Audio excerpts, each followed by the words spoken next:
Decode the world unfiltered.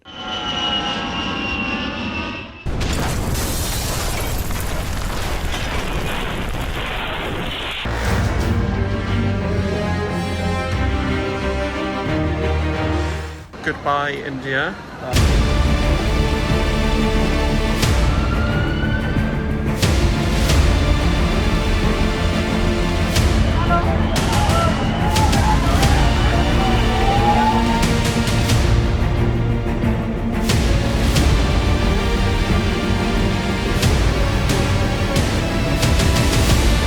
இருநூற்று 60 பேர் பலி, ஓராண்டு மௌனம்.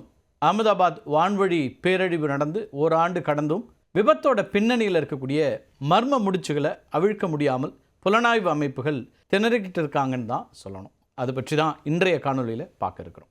கார்ப்பரேட் சுவர்களுக்கு பின்னாடி உண்மை மறைக்கப்படுகிறதா? உறவுகளை இழந்து தவிக்கக்கூடிய குடும்பங்களுடைய ஓராண்டு கால நீதி போராட்டத்தினுடைய தற்போதைய நிலை என்ன? இந்த காணொலியில் நம்ம விரிவாக பார்க்கலாம். கடந்த ஆண்டு ஜூன் மாதம் 12ஆம் தேதி அகமதாபாத்லேருந்து லண்டன் நோக்கி புறப்பட்டது ஏர் இந்தியா AI 171 விமானம். மதியம் சுமார் 1:30 மணி அளவில் விமான ஓடுதளத்திலிருந்து மேல் நோக்கி பறக்க தொடங்குது.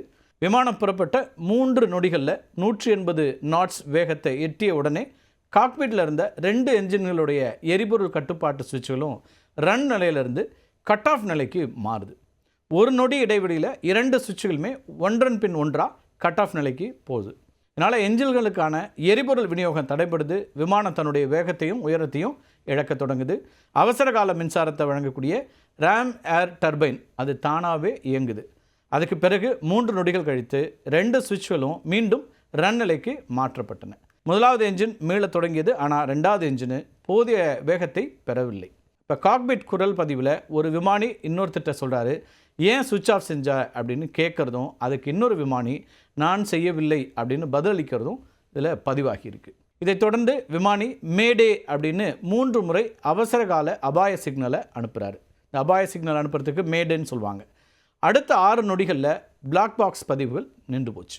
விமானி கேப்டன் சுமித் சபவால் மேடே அப்படின்னு அவசர கால அபாய சிக்னல் அனுப்பிய அந்த இறுதி நொடிகளுக்கு பிறகு ஏர் டிராஃபிக் கண்ட்ரோல் அறைக்கும் விமானத்திற்கும் இடையிலான தொடர்பு இருக்கு இல்லையா, அது முற்றிலும் துண்டிக்கப்படுது. விமானி மேடே அழைப்பை விடுத்த உடனே அகமதாபாத் ATC கட்டுப்பாட்டாளர்கள் உடனடியாக பதிலளித்து எமர்ஜென்சி லேண்டிங் வழிகாட்டுதல்களை வழங்குறதுக்கு முயற்சி பண்ணுறாங்க. ஆனால் ATCயினுடைய அழைப்பிற்கு காக்பிட்லேருந்து எந்த ஒரு பதிலும் வரவில்லை. விமானம் ஓடுதளத்திலிருந்து கிளம்பி அதிகபட்சமாக 650லேருந்து 825 அடி உயரம் வரைக்கும் மட்டும்தான் பறந்து சென்றிருக்கிறது. என்ஜின்கள் செயலிழந்ததுனால லிஃப்ட் திறனை இழந்து மிக அதிவேகமாக கீழ் நோக்கி சரிய தொடங்குது. அதுக்கு பிறகு ஓடுதளத்திலிருந்து சுமார் 1.5 கிலோமீட்டர் தொலைவில் இருக்கக்கூடிய ஒரு பெரிய மரத்தின் மேலே அந்த விமானம் மோதுது. இந்த மரத்தில் மோதிய வேகத்தில் கட்டுப்பாட்டை இழந்த விமானத்தினுடைய வால் பகுதி இருக்கு இல்லையா, அது அகமதாபாத் BJ மருத்துவக் கல்லூரியினுடைய மாணவர் விடுதி கூரையின் மீது பயங்கர சத்தத்தோட மோதி வெடிக்குது.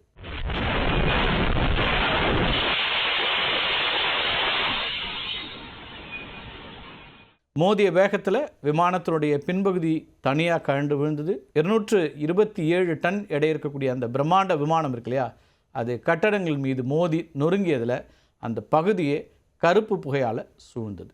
விமானம் மோதிய அந்த விடுதி வளாகத்தில் மருத்துவ மாணவர்களும் பணியாளர்களும் இருந்தாங்க. விமானத்தில் இருந்தவங்க 241 பேர், கல்லூரி விடுதியில் இருந்த 19 பேர் அப்படின்னு அந்த விபத்தில் 260 பேர் சம்பவ இடத்திலேயே உயிரிழந்தாங்க. இந்த விபத்து நடந்து ஓராண்டு நிறைவடைகிறது.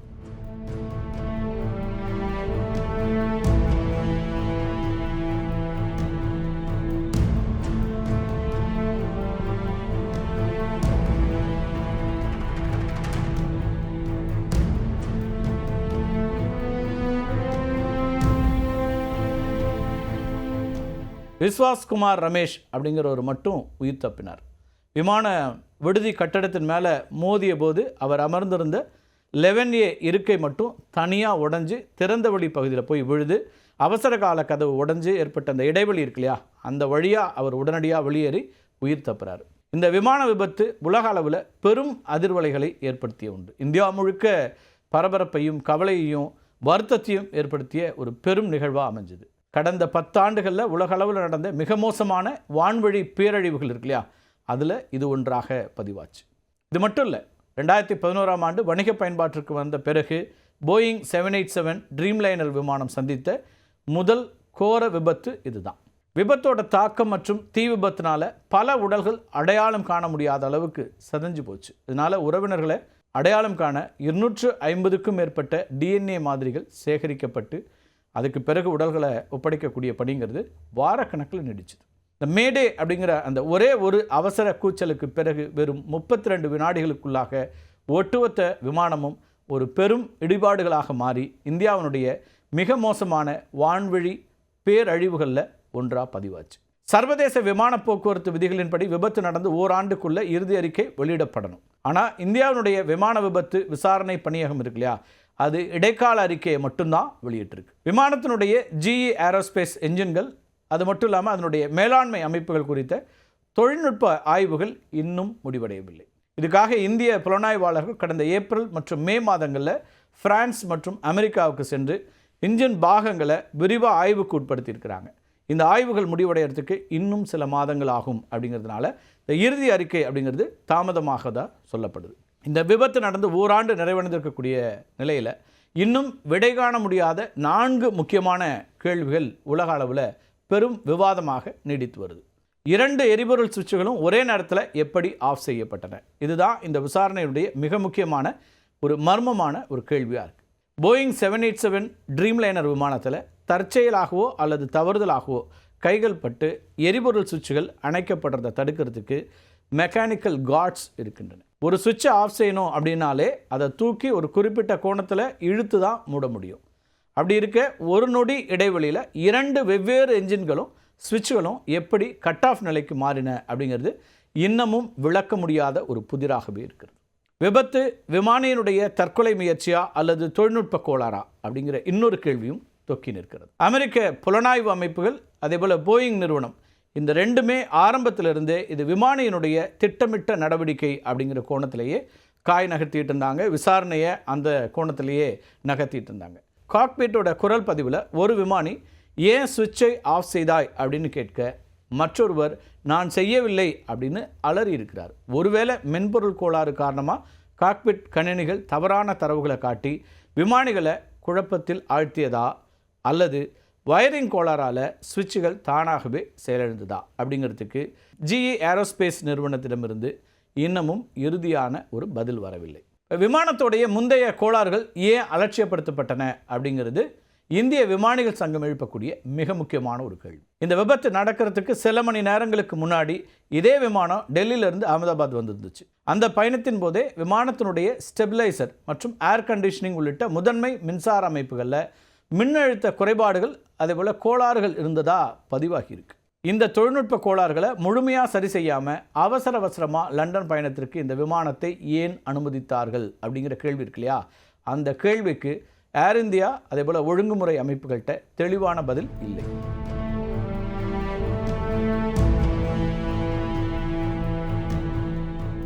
அமெரிக்கா மற்றும் பிரான்ஸ் ஆய்வகங்களுடைய தாமதத்திற்கு பின்னணி என்ன அப்படிங்கிற இன்னொரு கேள்வி எழுகிறது. சர்வதேச விதிகளின்படி ஓராண்டுக்குள்ள இறுதி அறிக்கை வரணும். ஆனால் இன்ஜின் மேலாண்மை அமைப்புகளை ஆய்வு செய்யறதுக்கு சென்ற இந்திய அதிகாரிகளுக்கு அமெரிக்கா அதேபோல் பிரான்ஸ் இந்த நாட்டு ஆய்வகங்கள் இன்னும் இறுதி தரவுகளை வழங்கவில்லை. விபத்து போயிங் 787 ட்ரீம்லைனர் விமானத்தின் உலகளாவிய சந்தை மதிப்பை அல்லது போயிங் நிறுவனத்தினுடைய மென்பொருள் நம்பகத்தன்மை இருக்கு இல்லையா, அதை பாதிக்கும். அப்படிங்கிறதுனால சர்வதேச அழுத்தங்கள் காரணமாக விசாரணை அறிக்கை வேண்டுமென்றே தாமதப்படுத்தப்படுகிறதா அப்படிங்கிற ஒரு சந்தேகம் பாதிக்கப்பட்ட குடும்பத்தினர்கிட்ட எழுந்திருக்கிறது. காக்பீட்டில் ஒலித்த அந்த மர்மமான 3 வார்த்தைகள் இருக்குல்ல, அதுதான் விசாரணை செய்யக்கூடியவர்களை மிகவும் குழப்பமடைய செய்தது. இன்ஜின்கள் அணைந்த அதிர்ச்சியில் கேப்டன் ஏன் சுவிட்சை ஆஃப் செய்தாய் அப்படின்னு கேட்க அதுக்கு பதில் சொல்ல வேண்டிய சக விமானி நான் செய்யவில்லை அப்படின்னு மறுக்கிறார். ஆனால் அதற்கு அடுத்த நொடி காக்பீட் பதிவில் யாரென்றே தெரியாத ஒரு குரலில் டன் அப்படிங்கிற ஒரு வார்த்தை பதிவாகி இருந்துச்சு.